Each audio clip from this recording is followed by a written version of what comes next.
Good evening, dear listener.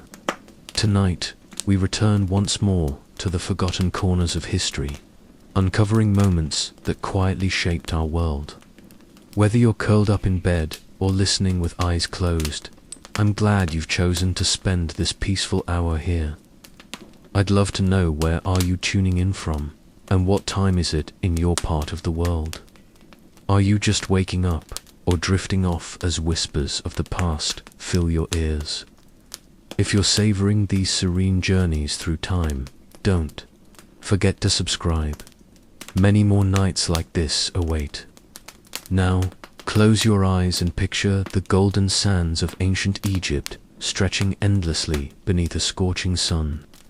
Envision the mighty Nile, a lifeline weaving through the desert, its banks teeming with a civilization that endured for over 3,000 years.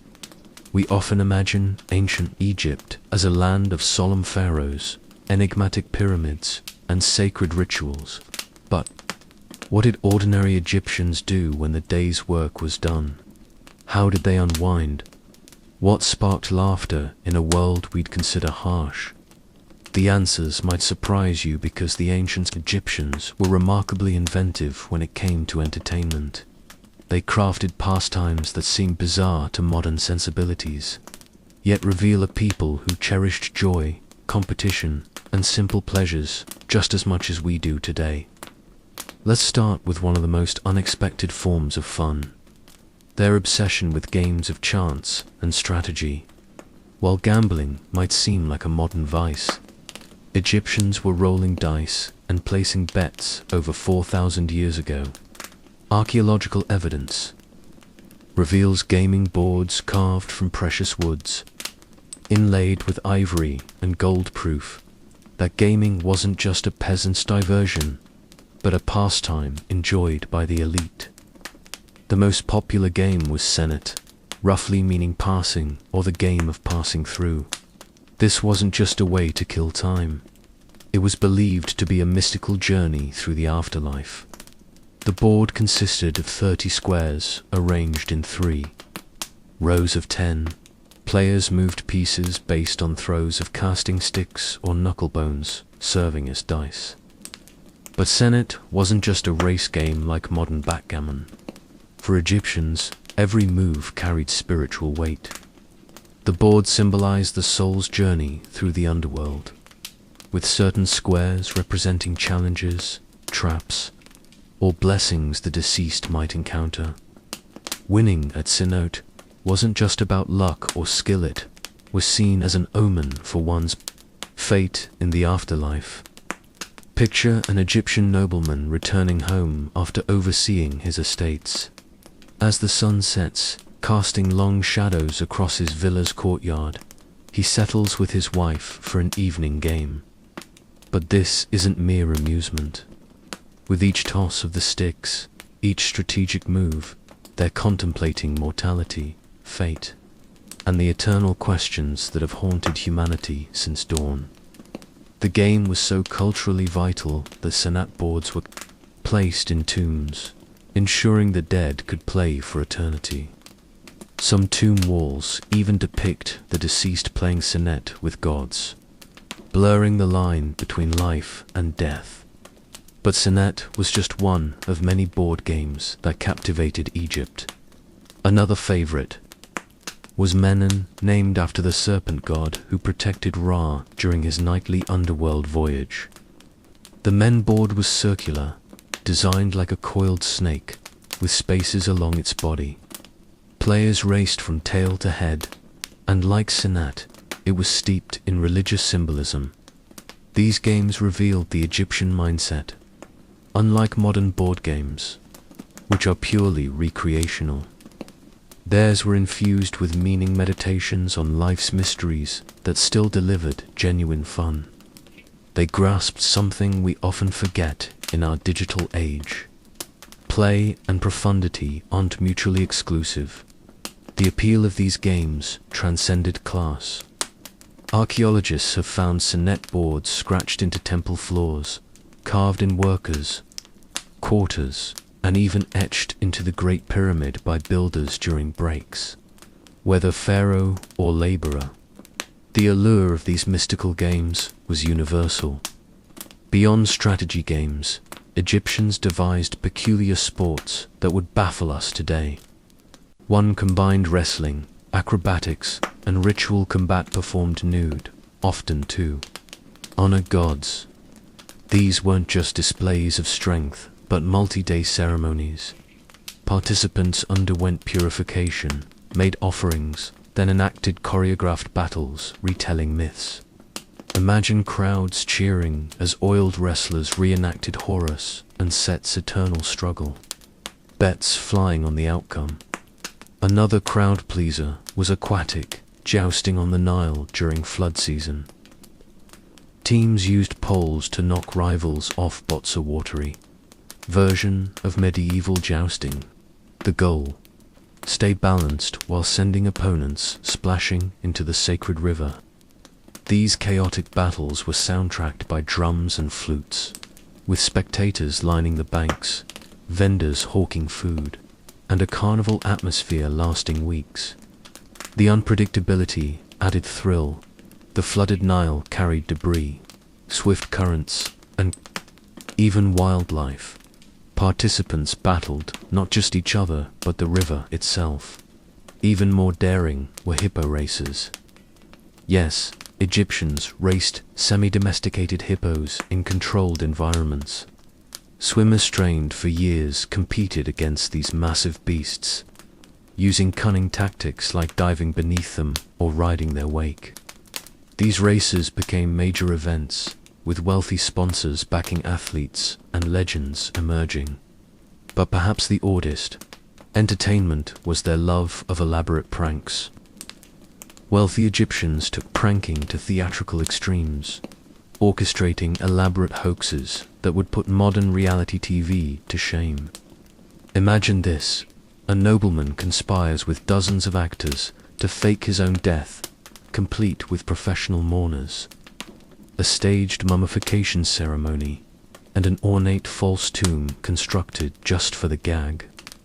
For months, his entire household lives in mourning, until he dramatically resurrects himself during a religious festival. The punchline: a week-long celebration that became the talk of the Nile for years. But the aristocracy didn't stop at fake funerals. Their favorite pastime involved extreme makeovers performed on unsuspecting victims. Here's how it worked. Servants would discreetly slip sleeping potions into someone's wine, harmless concoctions that ensured deep slumber. While the target slept, a team of artists would transform them beyond recognition.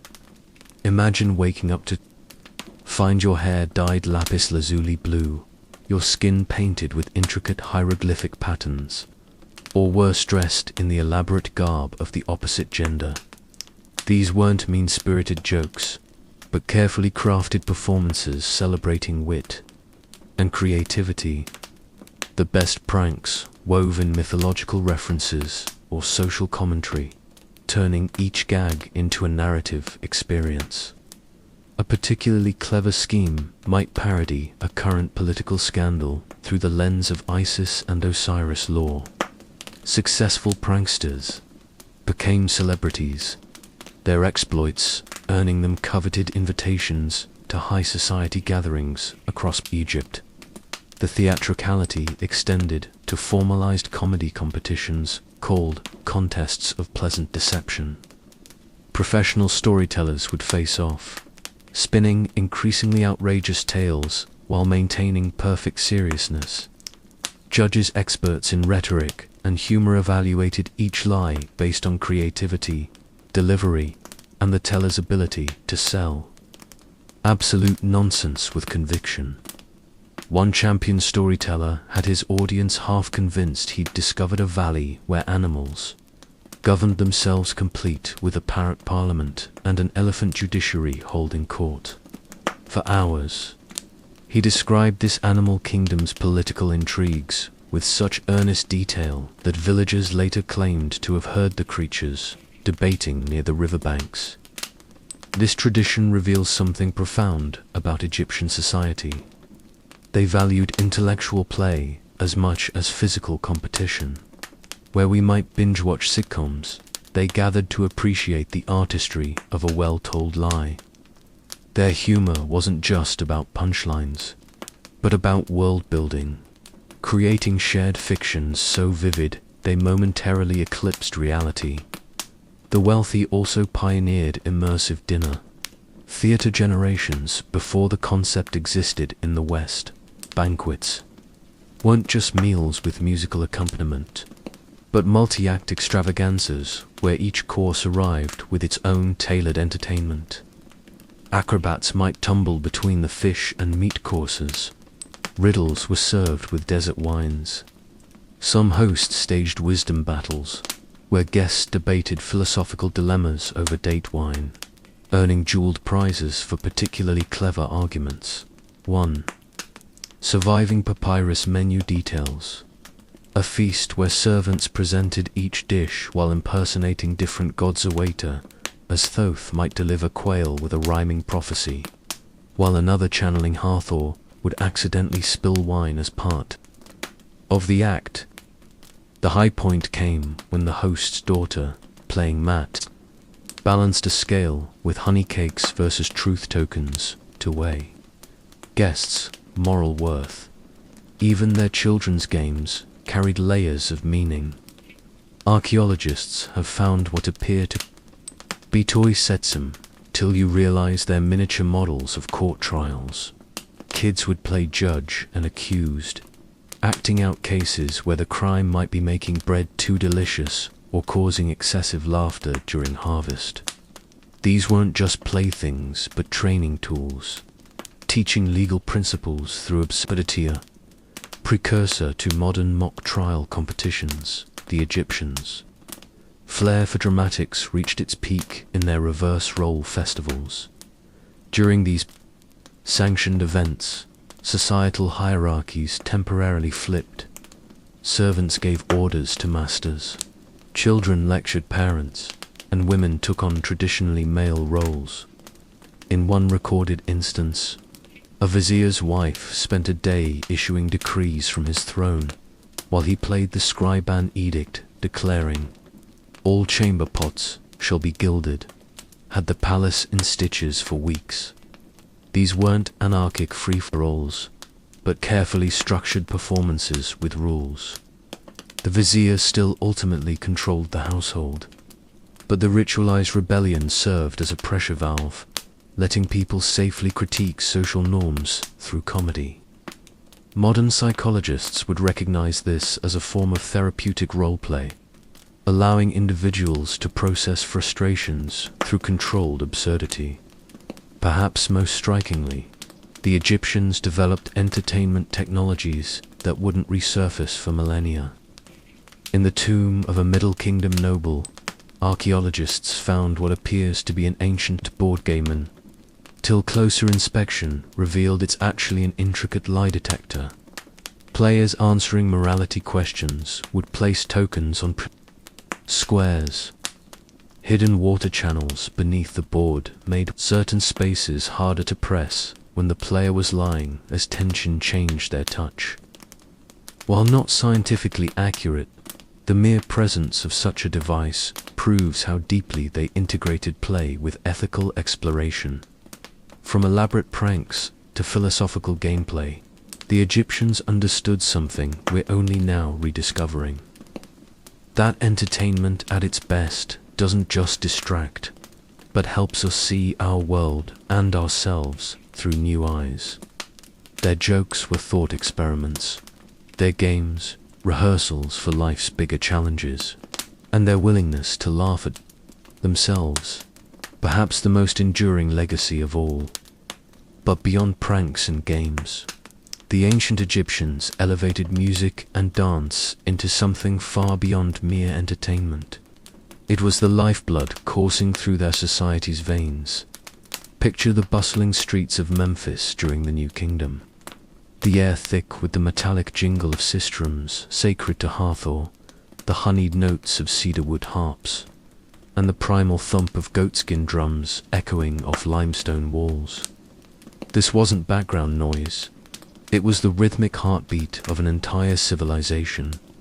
They didn't just have musicians. They maintained full orchestras with specialized roles we'd recognize today. The Hesse lead vocalist might be backed by a dozen instrumentalists playing everything from double clarinets to silver trumpets. Temple payroll records show some priests drew higher salaries for their musical compositions than for religious duties. A particularly skilled harpist could earn enough to buy a riverside villa within 5 years, an ancient equivalent of rockstar wealth. Their musical notation system, though primitive by modern standards, allowed complex compositions to survive across generations. Archaeologists have found papyrus sheets where curved hieroglyphs above lyrics indicate pitch changes, essentially sheet music from 1500 BCE. Some temple walls bear what scholars believe are conductors. Notes: hieratic script describing when percussion should rise like the Nile flood or strings should whisper like reeds at dusk. Dance was equally sophisticated. Forget simple ceremonial shuffling. Egyptian tomb paintings depict backflips, pirouettes, and even moves resembling breakdancing windmills. Professional troops trained for years to master the lament of Isis, a funeral dance requiring performers to spin while balancing oil lamps on their heads, the flickering flames tracing hieroglyphs in the dark. During the Opet festival, the entire city of Thebes transformed into a massive soundstage. Processional routes became choreographed performance spaces, where dancers interacted with towering god statues carried on palanquins. Imagine the spectacle: acrobats somersaulting alongside Armand's golden bark as hundreds of sistrum players created shimmering walls of sound. An ancient Egyptian Coachella with divine headliners. Their instruments weren't just tools but sacred objects. A particularly prized type of harp had its soundbox carved to resemble a human torso, with strings stretching like vocal cords from a sculpted neck. When played at dawn, musicians claimed it emitted the voice of the world's first sunrise. The Egyptians even had an early form of auto-tuned ceramic pots placed strategically inside instruments to alter resonance, creating otherworldly harmonics during temple rituals. Drinking parties became multimedia experiences. Wealthy hosts hired dream interpreters who used musical cues to guide guests into trance states. A surviving guest list from an 18th dynasty party specifies 12 harpists, 4 and 1 shadowcaster, likely a proto-magician using oil lamps to project shadow puppets. Closing parenthesis. Children learned music as rigorously as math. School Astraca show. Kids practicing scales by singing mnemonics, like the crocodile snaps his jaws E-flat. E-flat. Elite families sent promising students to the Per-Ankh House of Life for intensive training. One tutor's notes complain about a pupil. He sings like a hippo with its foot caught in a net yet. His father insists he perform at the vizier's banquet. The military harnessed music's power to Kadesh battlefield accounts, describe drummers using specific rhythms to signal flanking maneuvers, a Bronze Age precursor to military marching bands. The famous trumpets of Tutankhamun, discovered in his tomb, were played before modern microphones revealed. Their unique design could project sound over 3 miles across desert terrain. Even their work songs had complexity. Quarry workers as one left inscriptions describing how specific melodies matched hammer strokes to maximize granite splitting efficiency. Archaeoacoustic studies show their mining sites' natural echoes amplified these rhythms, essentially turning entire valleys into stone-cutting symphonies. The Egyptians' most haunting musical innovation. The silence game described in temple texts. Musicians would build to crescendos before abruptly stopping, letting the sudden quiet open ears to the gods' whispers. Modern experiments replicating this in Karnak's hypostyle hall found the acoustics create a 7-second reverberation decay, exactly matching the average human breath cycle, from the drunken revelry of Hathor's festivals to the mathematical precision of pyramid builders' chants. Music and dance weren't diversions in ancient Egypt. They were the invisible architecture holding society together, sonic pyramid whose blocks were rhythm, melody, and movement. When Herodotus claimed Egyptians sing everything, he wasn't exaggerating. They had songs for grinding grain, songs for court trials, even songs about composing other songs. In a civilization without radio or writing for most, this was how knowledge, history, and joy got passed along, not just through words, but through the body's memory of movement and the heart's recall of melody. While music and dance filled the air, the ancient Egyptians also pioneered forms of athletic competition that would make modern extreme sports enthusiasts pale. Their sporting culture wasn't just about physical prowess, it was a sacred dialogue between human strength and divine will. Picture the training grounds near Memphis at dawn, the slap of bare feet on packed earth, the rhythmic grunts of wrestlers locked in holds, and the metallic tang of sweat mixing with the Nile's morning mist. The Egyptians took wrestling far beyond simple combat.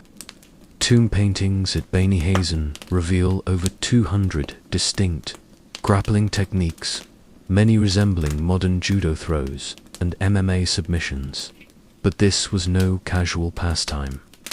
Athletes underwent brutal training regimens, documented in medical papyri diets of crocodile eggs for stamina, daily runs through sand dunes with weighted sacks, and meditation under waterfalls to harden the spirit.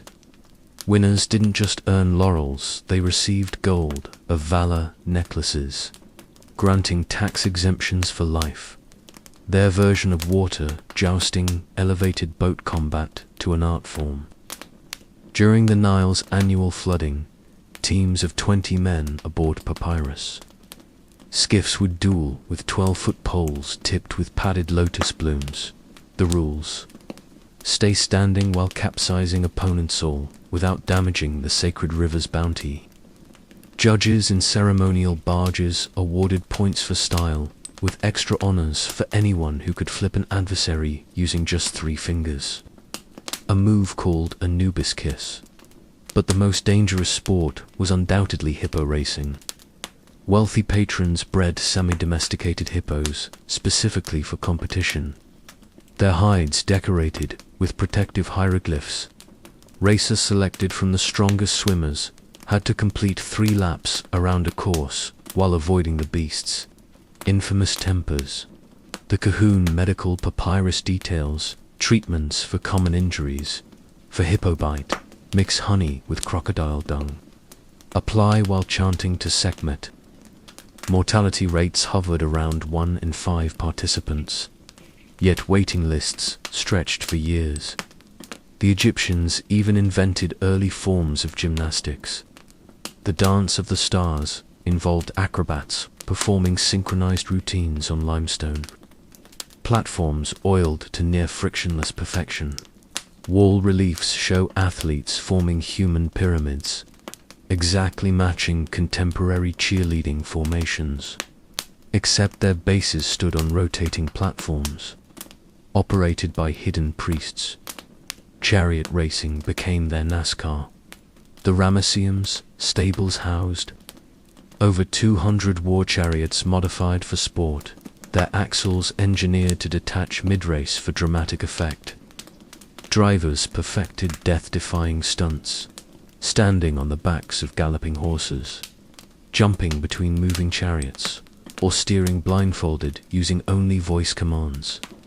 A fragmentary betting slip from Deir el-Medina lists odds on a racer attempting to cross the finish line backwards while playing Senet, the ancient equivalent of a halftime show. Children's games prepared them for these adult extremes. Archaeologists have found leather balls stuffed with papyrus reed surly soccer, prototypes and hoop jumping courses where success required memorizing spells for agility. The Scorpion Challenge involved keeping a clay pot balanced on one's head while walking through an obstacle course of actual devenomed scorpinza, test of nerve that doubled as military prep. The military itself turned drills into spectator sports. Annual strength of Horus competitions pitted regiments against each other in feats like scaling 30-foot mud brick walls using only woven reed ropes, javelin throws through rotating golden hoops archery contests where arrows had to extinguish torches. At 100 paces, winners earned tattoos of the eye of Horus Egypt's purple. While losers faced ritual humiliation like wearing donkey ears for a month. Even their swimming competitions had ritual significance. The crossing of Nun-race the primordial ocean's creation, with swimmers carrying burning torches that had to stay lit throughout. Temple pools featured underwater obstacle courses with hidden traps. Contestants who triggered them had to solve math problems before surfacing for air. The Egyptians' most innovative sporting contribution might be their shadowboxing tradition. During the summer solstice, athletes would duel not each other, but the elongated shadows cast by obelisks. Points were awarded for striking specific shadow points, corresponding to pressure points on the human body in early fusion of martial arts and solar astronomy. What modern audiences would recognize as parkour also flourished. The fleet of foot competitions challenged runners to navigate urban courses by vaulting over market stalls, swinging on hanging ropes, and even running briefly along vertical walls using specialized sandals with copper spikes. This wasn't mere entertainment, it was survival training disguised as sport. When Greek historian Diodorus Siculus wrote that Egyptian soldiers could outrun gazelles and outswim crocodiles, he was likely describing athletes from this tradition. The line between warrior and sportsman blurred so completely that many included athletic feats in their official titles. Like Amenhotep, I's boast, he shot arrows through a copper target 3 fingers thick, then swam the Nile with the bow tied to his hair. From the hippodrome to the children's playing field, Egyptian sports embodied their civilization's core belief that pushing physical limits was both celebration of the human form and preparation for eternity.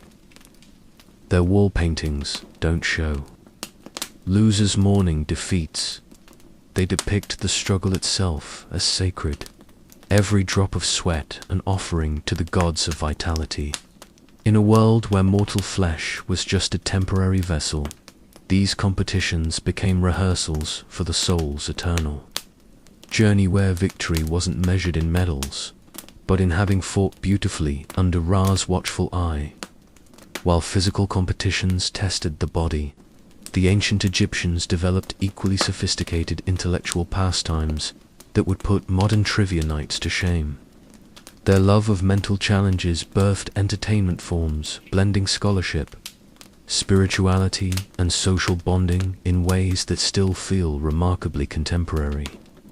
Imagine a smoky tavern in Thebes around 1500 BCE. Scribes and merchants hunched over cedar game boards, their faces illuminated by flickering oil lamps as they wager honey cakes and bronze trinkets on games requiring equal parts strategy and sacred knowledge. The Egyptians elevated board games to high art. Beyond Senet and Meno, archaeologists have uncovered over 30 distinct game types, many with rules so complex modern scholars still debate them. The game of 20 squares found in Tutankhamun's tomb used an elaborate scoring system. Incorporating lunar phases, players had to calculate celestial alignments to maximize points. Wealthy patrons commissioned personalized game sets with squares made from alternating ebony and ivory strips that created optical illusions during play, supposedly confusing evil spirits watching over shoulders. Their version of trivia competitions, called House of Wisdom contests, became legendary. Held in temple libraries, these intellectual marathons could last 3 days straight. Contestants faced grueling question categories: celestial calculations, predicting Sirius rising within a 12-hour window, name that mummy, identifying royalty from fragmentary, cartouche, hieroglyphic puns, creating bilingual wordplay between Egyptian and Nubian dialects. The 12th dynasty champion, Nebetki, famously won by reciting all 1,200 verses of the Book of the Dead backwards while simultaneously solving geometry problems in wet sand with his toes. Drinking parties featured Sphinx, riddles that made modern bar trivia seem childish. A typical example: I speak without lips, judge without eyes. My kingdom stretches farther than Pharaoh's, yet I dwell in every ale jug. What am I? Answer echo. Losers had to drink from special fools, cups designed to spill wine down there. Chests, early prototypes of today's beer pong humiliation. Children learned through temple escape games, the ancient equivalent of educational escape rooms. Archaeologists found a perfectly preserved example at Abydos, where kids had to decipher a mural's hidden math problem to unlock a doorway, their heart against a ceramic matte feather replica line. Star charts to trigger a hidden staircase, succeeding earned them honeyed dates. Failure meant listening to priestly lectures about proper offering etiquette. The merchant class developed bizarre bafflers, elaborate swindling games that actually taught fraud detection. Traders would take turns playing con artist and mark using rigged scales or counterfeit goods. The goal wasn't cheating successfully, but spotting the tricks, a graduate-level course in ancient consumer protection. Even their military used intellectual games for training. The War Council Challenge required officers to memorize terrain maps, drawn in disappearing ink-solved troop movement puzzles, using carved stone pieces to debate campaign strategies, while scribes recorded every word for later critique recovered tablet. From Horemheb's reign shows one general losing spectacularly when he proposed invading Libya during harvest season. His punishment was personally harvesting enough grain to feed his would-be invasion force. The Egyptians, most psychologically advanced creation, was arguably the mirror game. Players sat facing each other through polished bronze sheets, taking turns describing what flaws they perceived in their opponent's reflection. The catch: any criticism of the reflection automatically applied to the speaker, an ancient exercise in emotional intelligence that forced self-reflection through gameplay. Their love of puzzles extended to architecture. Several pyramids contain builders' jokes, hidden chambers with impossible geometries designed to confuse tomb robbers. The bent pyramid at Dosha features a corridor that appears straight but actually spirals subtly. Anyone walking it becomes disoriented without realizing why. Modern engineers estimate creating this effect required solving complex calculus problems over 4,500 years ago, from the tavern to the battlefield. From children's games to cosmic puzzles, the ancient Egyptians demonstrated that intellectual entertainment could be as thrilling as any physical sport. They understood what modern neuroscience confirms, that challenging the mind isn't just educational, it's profoundly satisfying. In a civilization where knowledge was literally power, with scribes among the highest elites, these mental pastimes weren't just diversions, they were survival skills. dressed in laughter and camaraderie. Perhaps that's why their board game pieces were often shaped like human heads, not just playing tokens, but reminders that every move, every riddle solved, every strategic victory was ultimately about understanding the greatest mystery of all. The endlessly fascinating human mind sitting across from you at the game table.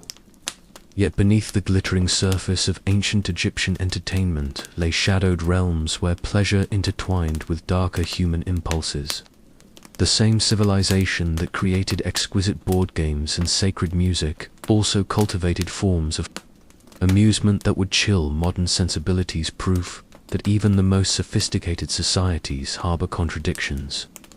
Picture the torchlit courtyards of Memphis after midnight, where the elite's laughter mingled uncomfortably with the clink of slave chains and the occasional muffled scream from basement chambers. The Egyptians perfected what we might call punishment. Theater, public spectacles, where justice became entertainment. The famous trial by crocodile involved accused criminals standing waist-deep in Nile marshes while priests played flute melodies to attract hungry reptiles. Crowds would place bets on whether the defendant's truthful speech or recited prayer could repel the beasts. Temple records show the house always won trained crocodiles, ignored certain individuals based on hidden hand signals from priest judges. Their version of gladiatorial combat dwarfed Rome's in psychological cruelty. The field of reeds matches pitted condemned prisoners against each other in reenactments of mythical battles, but with a twist. Winners weren't granted freedom, but the privilege of being sacrificed at dawn as the human embodiment of victorious gods. Wall paintings at Edfu depict one such combatant who earned 12 straight victories before his ritual execution, becoming so popular that mourners flooded the necropolis with flower offerings. Even children's toys carried disturbing undertones. Archaeologists have unearthed execution dolls, clay figurines with detachable limbs, used to demonstrate punishment methods. A typical play session might involve a child sentencing a doll to have its wax-filled eyes melted out for lying, then attaching donkey ears made of real donkey hide for disrespect. These weren't created by sadistic individuals, but mass-produced by temple workshops as educational tools. The wealthy indulged in gilded suffering. Parties where intoxicated slaves were forced into increasingly humiliating scenarios. One surviving fresco shows a noblewoman's birthday celebration, where servants walked barefoot across heated copper plates balanced wine jugs on their heads, while being whipped acted out comic scenes about their own family's misfortunes. The hosts' diary notes: the Nubian's burns made the wine taste sweeter. His screams reminded us all of life's fragility. Temple rituals sometimes crossed into entertainment cruelty. During the festival of Sekhmet, priests would release starved lions into maze-like enclosures with drugged prisoners wearing horned helmets. A symbolic reenactment of the goddess destroying humanity that often ended in very real bloodshed. What began as solemn ceremony gradually incorporated audience participation, with spectators voting by throwing colored stones to decide which prisoners received mercy. The medical establishment contributed its own horrors. The anatomy banquets held at the House of Life saw physicians performing experimental surgeries on anesthetized but conscious criminals while guests dined. The Kahun Papyrus describes one such event where a thief's stomach was repeatedly opened and stitched, while philosophers debated whether pain ennobled the soul as musicians played soothing tunes to balance the patient's humors. Perhaps most unsettling were the shadow plays of Set, nighttime performances using prisoners as living puppets. Victims were drugged with nightshade extracts that induced paralysis, but not unconsciousness, then manipulated like marionettes to reenact mythological scenes. The climax always involved Set's betrayal, where the paralyzed performer's fingers would be broken, one by one, to simulate the god dismembering Osiris.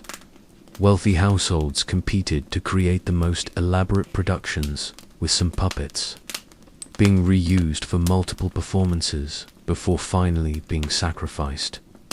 Yet this darkness wasn't mindless. Barbarism, it served calculated social functions. The public punishments reinforced hierarchy through fear. The gladiatorial games provided cathartic outlets for societal aggression. Even the cruelest noble parties were carefully staged to remind guests of their privileged status.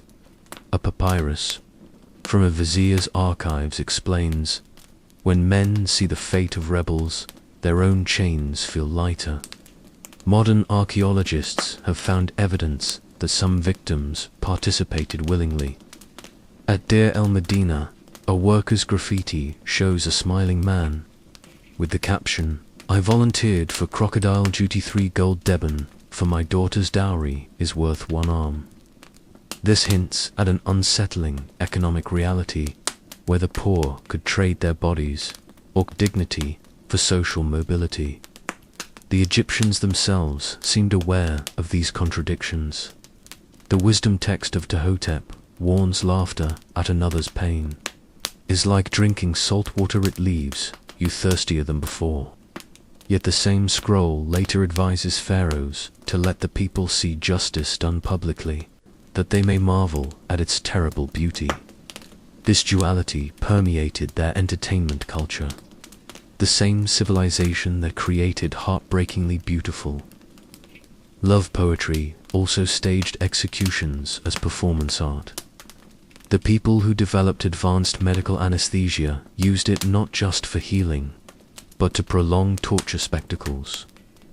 Perhaps this is the most valuable lesson from ancient Egypt's dark entertainments, that cultural sophistication never fully eradicates humanity's capacity for cruelty, simply dresses it in finer robes and gives it ceremonial significance. As torchlight flickered across another night's amusements, the Egyptians demonstrated a profound truth about civilization itself, that the line between sacred ritual and savage spectacle is often just a matter of who holds the whip, who writes the history, and who gets cast as the crocodile's next meal. Yet for all their capacity for cruelty, the ancient Egyptians also pioneered forms of entertainment that celebrated compassion and communal healing, revealing a society constantly negotiating between its brutal instincts and higher aspirations.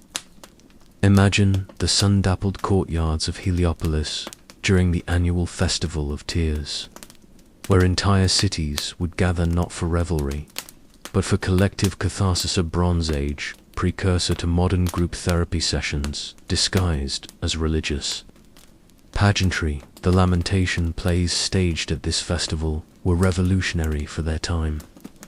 Professional mourners called tear-singers would lead audiences through structured emotional journeys, using music, dance, and storytelling to trigger then release grief. Archaeologists have uncovered ceramic tear jars buried beneath performance spaces, vessels designed to acoustically amplify sobbing sounds, creating what one priest's scroll describes as a river of sorrow flowing through the sacred space, washing all hearts clean. Their medical entertainments included groundbreaking subgrammars. At the Temple of Hathor, patients suffering battlefield trauma participated in soul reenactments. A veteran haunted by killing might play his own victim while priests guided him through alternative endings to his memory. Wall inscriptions boast cure rates exceeding 60%. For ghost sickness of the heart, an astonishing success rate for 1300 BCE psychotherapy. Even children's games taught empathy. The popular blind falcon Challenge required kids to navigate obstacle courses while wearing falcon-headed masks with only tiny eye holes, then switch roles to guide their formerly sighted tormentors. Archaeologists found a poignant graffiti at a schoolhouse. Today I was blind Horus for 3 hours. Never again will I mock the sandal maker's crippled son. The Egyptians developed what we might call early social work entertainment. During drought years, nobles hosted bread and justice festivals where petitioners could air grievances through ritualized comedy. A farmer might perform a satirical song about corrupt tax collectors. The performance earned enough audience laughter. The accused official had to personally distribute grain to the crowd. Court records show some corrupt administrators actually reformed after enduring this public shaming. Their most surprising innovation: dream healing theaters where insomnia sufferers slept on special vibrating platforms while actors performed. Customized plays based on their nightmares. A surviving physician's note describes curing a merchant's chronic nightmares by having performers act out his dream of drowning, but with friendly dolphins rescuing him. The man reportedly slept soundly. For the first time in decades, the House of Second Chances in Memphis took rehabilitation further. Convicted criminals could reduce their sentences by performing in educational plays about their crimes. One tomb robber earned freedom by starring in a production showing how his actions disturbed ancestral spirits.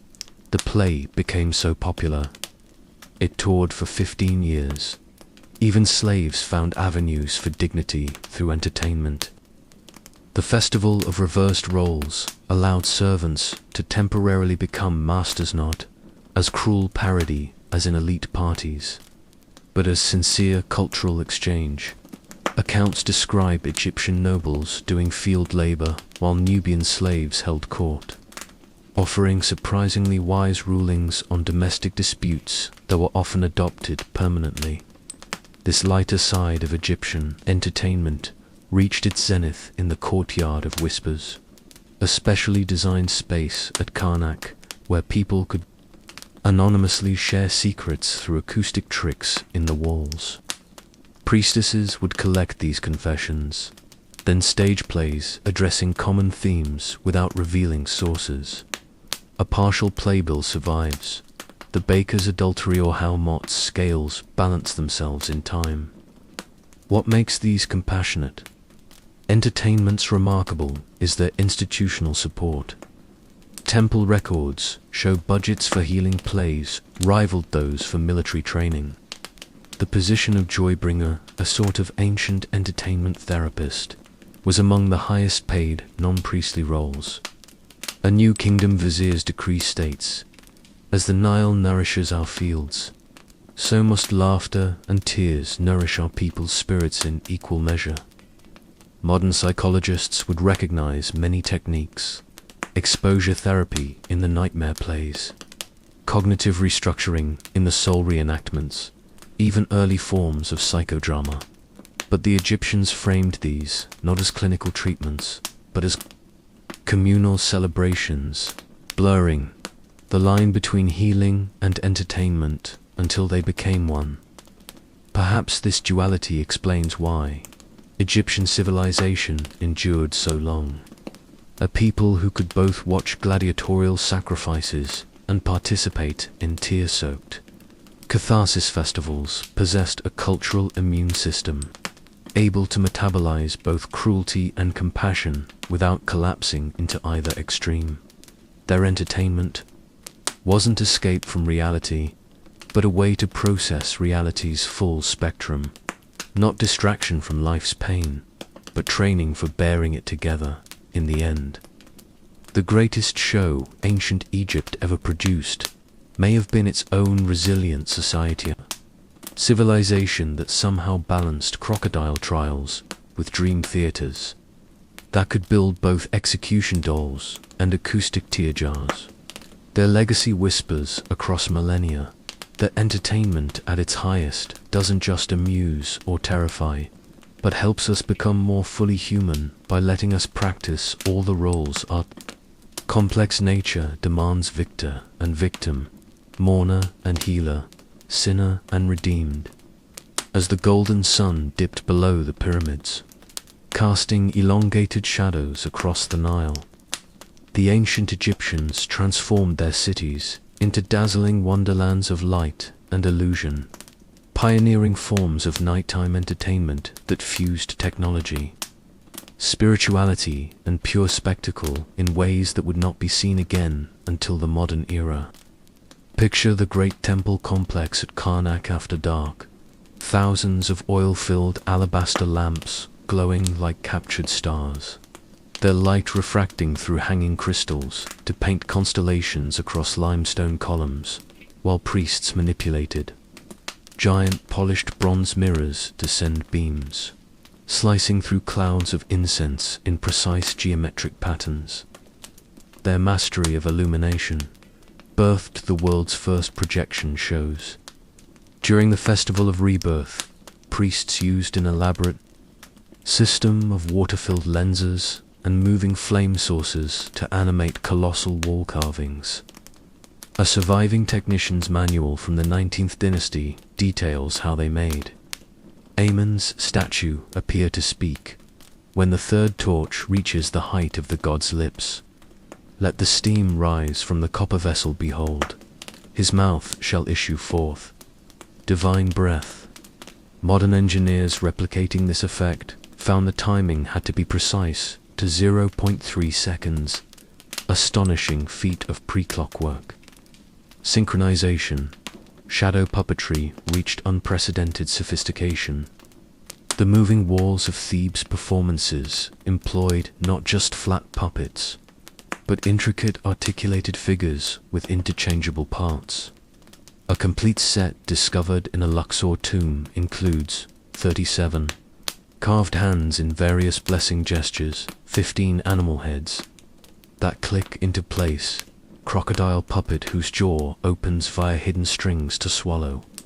Smaller figures. Temple records indicate some shows ran continuously for 3 nights, with teams of puppeteers working in shifts to manipulate hundreds of figures across temple walls the size of football fields.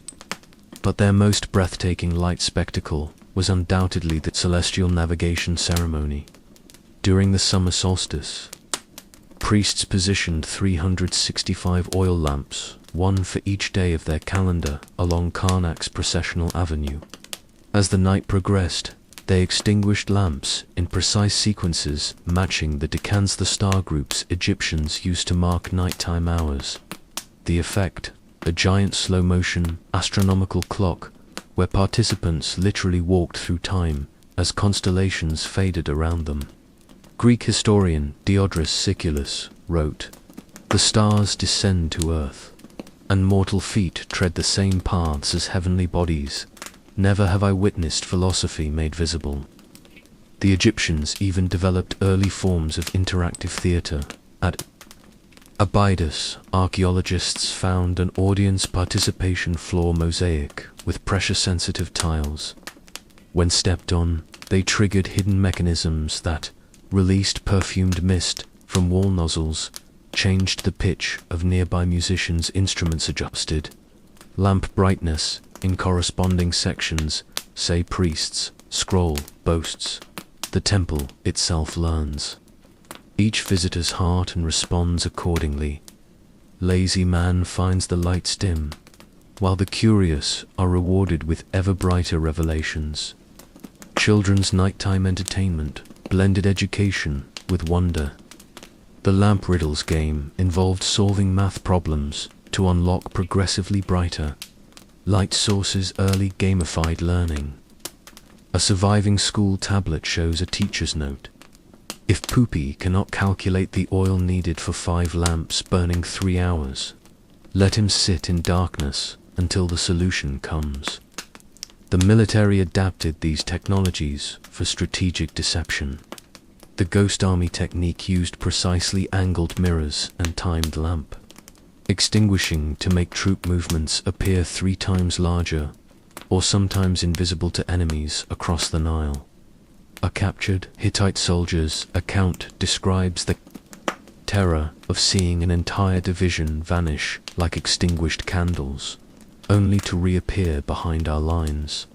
Their most haunting light innovation, the silent fire ceremony at priests burned a special chemical compound. Modern analysis suggests powdered malachite mixed with natron that produced intense green flames without heat or sound. Participants could pass their hands through these cold fires while reciting prayers for the dead, creating the uncanny illusion of spirits moving through living flames. What modern event planners would call immersive experiences flourished along the Nile.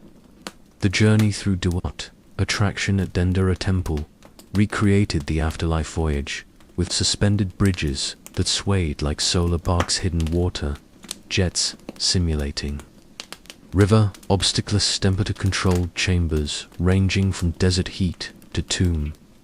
Chill priests monitored participants' vital signs via pulse-measuring thrones, adjusting the intensity to induce what one papyrus calls sacred terror, tempered by ultimate reassurance. From the flicker of a single oil lamp illuminating a Senet board to the vast celestial light shows at Karnak, the Egyptians understood illumination as more than practical necessity, was magic made tangible, a way to dissolve the boundary between mortal and divine, between night and day, between what is and what could be. Their nighttime entertainments didn't just chase away darkness, they redefined what light could mean, transforming every dancing shadow into a potential gateway to understanding life's deepest mysteries. And when dawn finally broke over the Nile's eastern banks, washing away the night's illusions, the Egyptians carried forward this wisdom into daylight, seeing all the world as it truly was.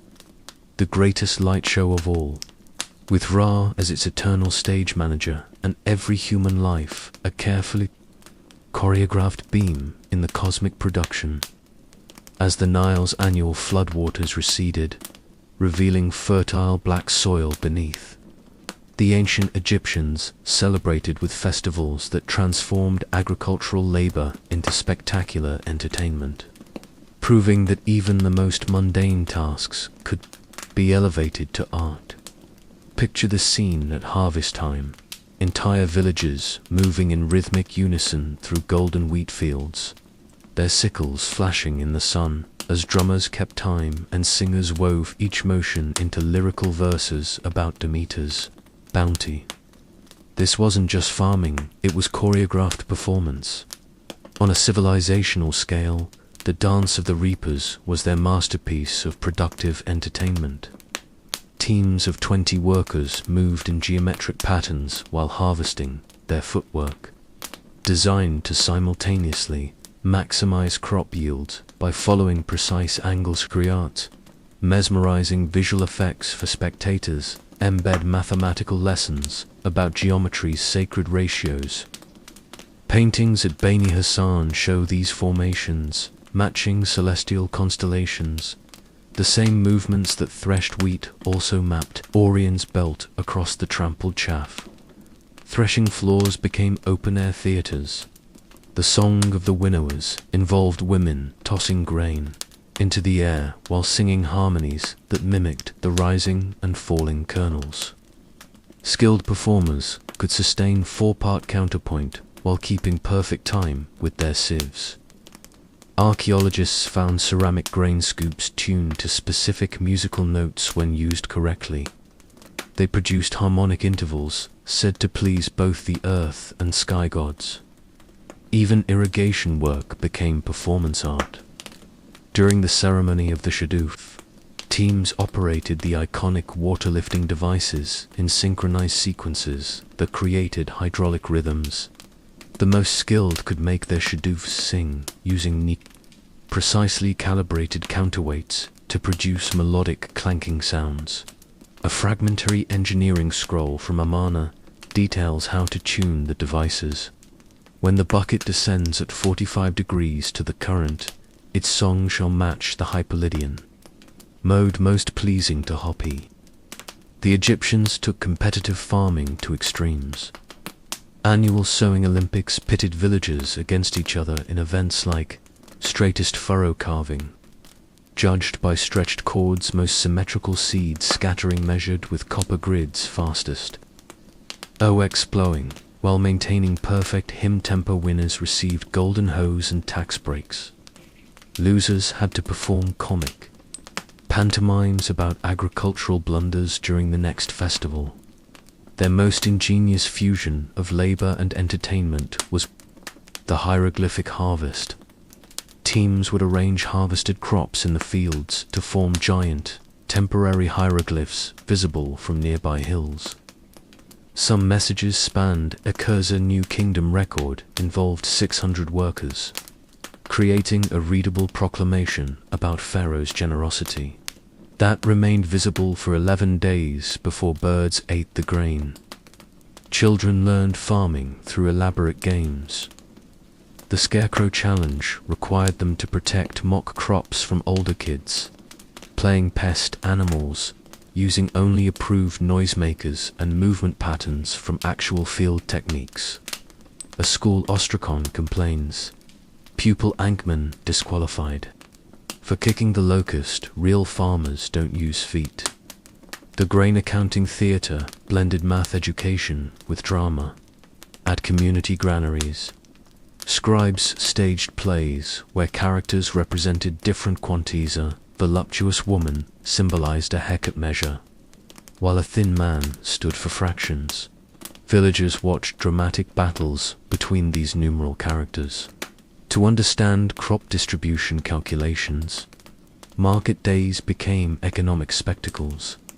The Tale of the Deben featured traveling troops performing comic sketches about fair trading practices. In one surviving script, a greedy merchant gets tricked into buying his own donkey at inflated prices. A crowd-pleasing lesson about honesty that always ended with the actor actually auctioning the prop donkey to the audience.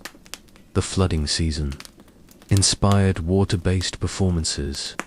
Teams of farmers reenacted the myth of Nun's primordial waters, using irrigation canals as stages. Some villagers built temporary floating theaters where actors playing gods commanded real floodwaters to divert through clever lever systems, blurring the line between ritual and hydraulic engineering. What modern agronomists find most astonishing is how these entertainments increased actual productivity. Papyrus records show villages that embraced theatrical farming consistently yielded 15 to 20% more crops, likely because synchronized movements reduced fatigue while the music and competition improved morale. The Egyptians had accidentally discovered what modern science would later confirm, that joy is a potent agricultural input. From the rhythmic sway of irrigation shadoofs to the geometric poetry of reapers' dances, the ancient Egyptians demonstrated that work and play need not be opposing forces. Their fields weren't just food sources, they were living theaters, mathematics, textbooks, and temples to human ingenuity all at once.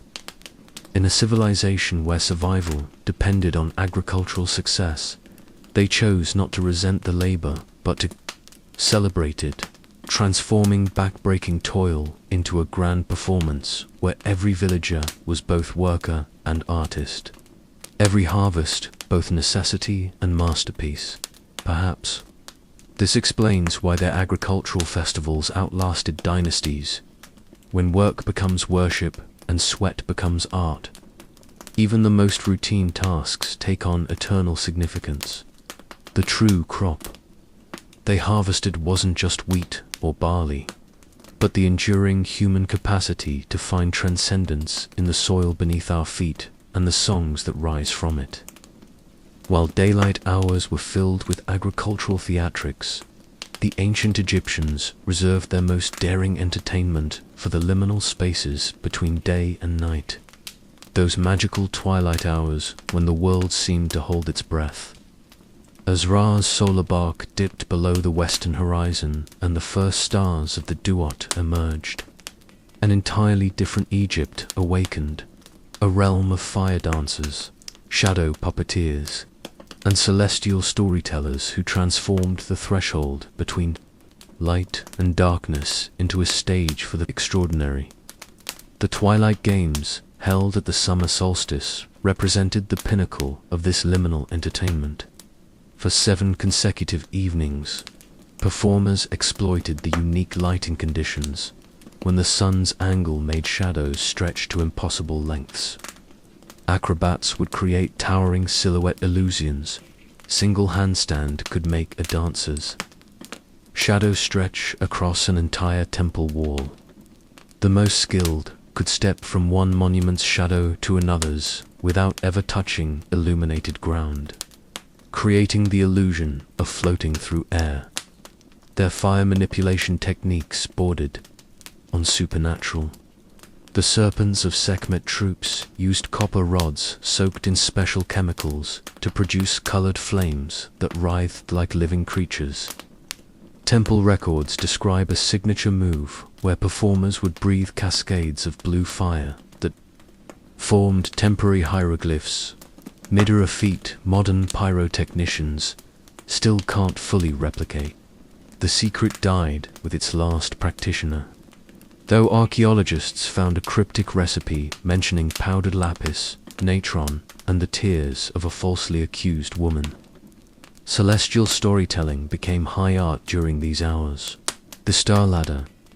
Performances used precisely timed mirror arrays to project constellation myths onto rising smoke columns. As the storyteller narrated how Orion pursued the Pleiades across the heavens, assistants would adjust the mirrors to make the star patterns appear to climb the smoke, creating a breathtaking 3D effect that had audiences gasping.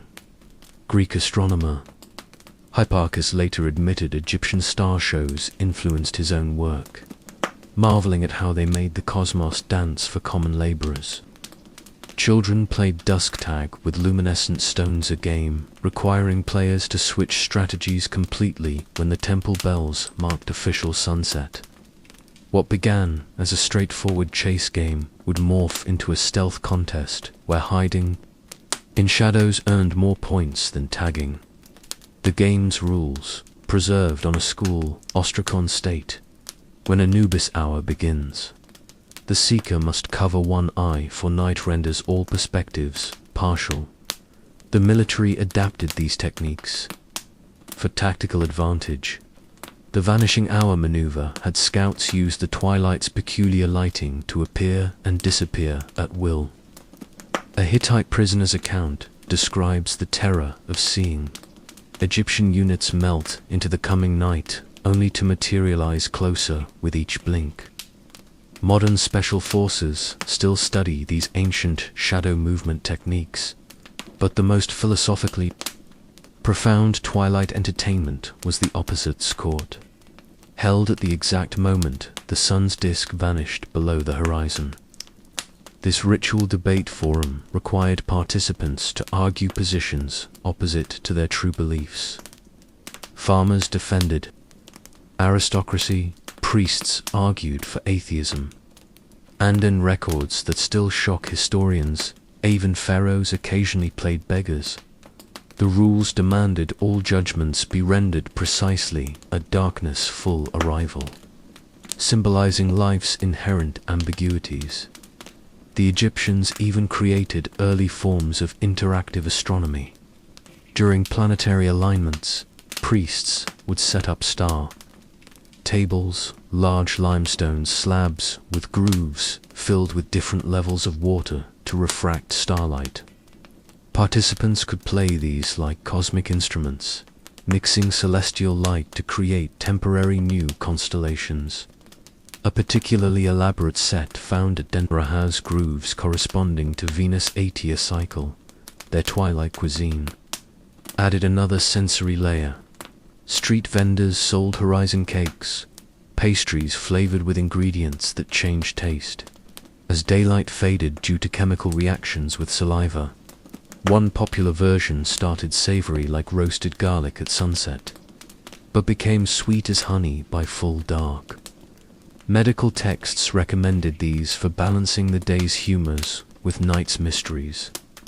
What made these liminal entertainments so culturally vital was their embrace of transition itself as artistic medium, where other cultures feared the day-night threshold.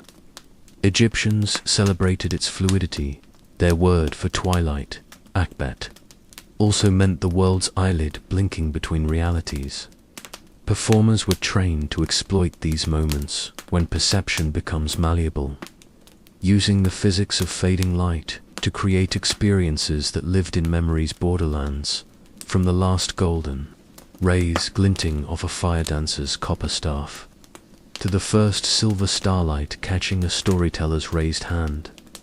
The Egyptians demonstrated that the most powerful magic happens not in full light or darkness, but in their exquisite tension. Their twilight entertainments were more than shows.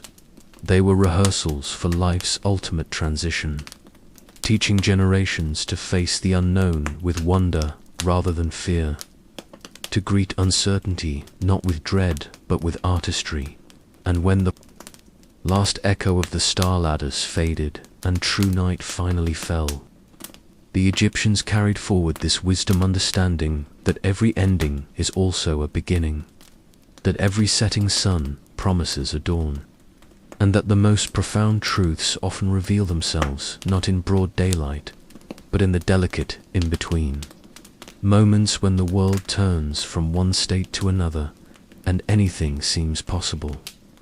As the seasonal floods receded and the agricultural cycle reached its zenith, the ancient Egyptians staged their most audacious entertainment spectacles, mass participatory events that blurred all boundaries between performer and audience, sacred and profane, human and divine. These were not mere festivals, but temporary utopias, carefully constructed worlds where ordinary citizens could briefly experience alternative realities. Picture the climax of the Hebsed festival. Tens of thousands of Egyptians from all social strata converging on Memphis, their bodies painted with sacred symbols, their voices raised in a deafening roar as the aging pharaoh prepared to ritually prove his vitality by running the ceremonial course not as distant monarch, but as first among equals in a civilization-wide performance. The great pretend ceremonies represented their most radical social experiment for 3 lunar months. Every 4 years, entire districts would adopt elaborate fictional identities. Excavations at Tel El Amarna revealed neighborhoods where potters lived, as fishermen, accountants played shepherds, even slaves temporarily became nobles. All transactions used symbolic moon money, ceramic tokens, and court cases were adjudicated based on the adopted roles rather than real status. A surviving judicial papyrus describes a hilarious case where a real nobleman was fined for arrogance unbecoming of his temporary farmer status. Their river of rolls procession took masquerade to cosmic scales. During the inundation season, thousands would float down the Nile on barges, each representing a different deity or historical figure. The rules demanded absolute commitment. A baker playing Thoth had to speak only in riddles for the entire week, while a child, cast as Cleopatra the Seventh, held miniature court on her raft. The spectacle culminated in a divine collision where all characters interacted at the Delta, creating spontaneous theological debates that priests would later incorporate into actual doctrine. Children's education centered around life houses, full-scale model villages where students spent months role-playing adult occupations. A dig at Abydos uncovered an intact example with functional bakeries producing miniature bread, miniature courts hearing real disputes, even a toy-sized bureaucracy with clay tablet memos. Teachers evaluated students not on rote learning, but on how convincingly they embodied their assigned roles. A heartbreaking school letter begs, "Please, Father, let me try being the sculptor again. I promise to make better oshapis this time." The military employed similar techniques for training. New recruits spent their first year in enemy town. Full-scale replica of foreign settlements where they lived as Hittites, Nubians, or Libyans. The immersion was so complete that archaeologists found soldiers' letters, home written in enemy languages with startling fluency. A veteran's memoir boasts, "I can still make Nubian beer better than their own brewmasters. 3 years playing their women taught me well." But the most transformative role-playing occurred during the Feast of Fools, a controlled societal pressure valve where hierarchies temporarily inverted. For one day annually, Pharaoh's crown rested on a farmer's head. Priests served beggars in temple kitchens. Children issued mostly ridiculous decrees, yet crucially, the real power structure remained intact like modern carnival traditions. This licensed rebellion ultimately reinforced social norms. A vizier's scroll explains, "Let them taste the throne's weight, and they'll better bear their own lighter burdens." The Egyptians even created early forms of therapeutic psychodrama. At the Temple of Hathor, patients reenacted traumatic events with the endings rewritten. A rape victim might play the goddess punishing her attacker. A bankrupt merchant could experience divine intervention. Wall inscriptions claim 80% success rates for soul straightening, with participants often keeping their ritual costumes as continuing reminders. Their most philosophically ambitious experiment was the year of maybe. Every decade, a village would be selected to live as if key historical events had unfolded differently. One year it was what if the Hyksos never invaded, another what if women ruled. Archaeologists found one such village where matrilineal inheritance was law warrior. Queens appeared in artwork even. The grammar changed to feminine dominant. The results were carefully recorded when the female rule village showed 30% higher crop yields. Priest economists actually implemented some policies empire-wide, from the child's clay tablet to the pharaoh's ceremonial run. These participatory spectacles reveal an Egyptian belief that reality itself was malleable, that by consciously acting out alternatives, humanity could glimpse deeper truths about social organization, personal trauma, and even the gods' plans. In our modern terms, they pioneered everything from method acting to sociology experiments, from cognitive behavioral therapy to alternate history fictional, framed not as academic exercises, but as communal celebrations where the line between play and profound truth dissolved in the desert heat. And when the costumes were finally put away and ordinary life resumed, something subtle yet revolutionary remained. The understanding that no social role was entirely fixed, that identity contained multitudes, and that even pyramids might be built differently if enough people first dared to imagine and, temporarily, become something new. As our journey through ancient Egypt's extraordinary entertainment culture draws to a close, we're left standing at the edge of the Nile at dawn where the first golden rays illuminate not just the river's waters, but the profound legacy of a civilization that turned play into a sacred art. The discoveries we've made shatter modern assumptions about antiquity's simplicity, revealing instead a society that harnessed laughter, competition, and spectacle with the same precision they applied to pyramid construction.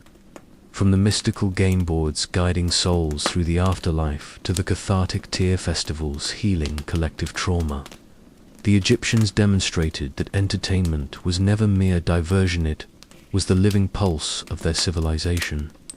Their innovations resonate startlingly in our modern world.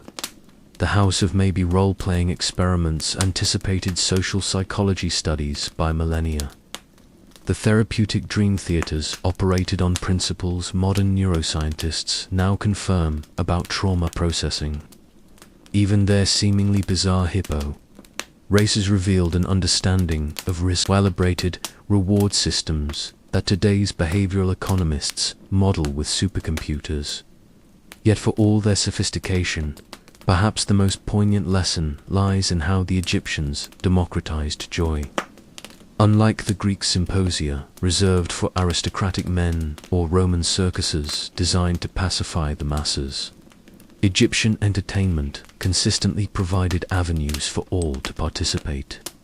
Whether as the noblewoman laughing at her own expense during role reversal festivals, the farmer winning tax relief through a perfect harvest dance, or the child scribe gaining confidence through classrooms.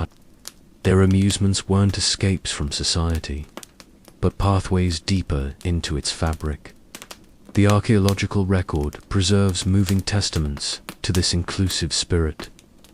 In a worker's tomb at Deir el-Medina, we find crude but lovingly carved Senet pieces, placed beside a pharaoh's flawless ivory set, proof that the same game crossed social divides. At Karnak's festival grounds, excavators uncovered a section where the stone benches gradually sloped down to wheelchair-like depressions, allowing mobility-impaired participants to join the revelry. Even their darkest entertainments carried this ethos. The execution grounds included special areas where victims could perform final speeches, and gladiators who pleased crowds often received proper burials rather than being dumped like criminals. Modern Egyptology continues uncovering surprises that challenge our time. Recent discoveries at Abusa reveal a house of laughter, a structure combining elements of theater, spa, and counseling center, where citizens could experience everything from comedic performances to grief rituals. Wall inscriptions describe its purpose: to smooth furrowed brows with mirth, then mend fractured hearts with shared tears.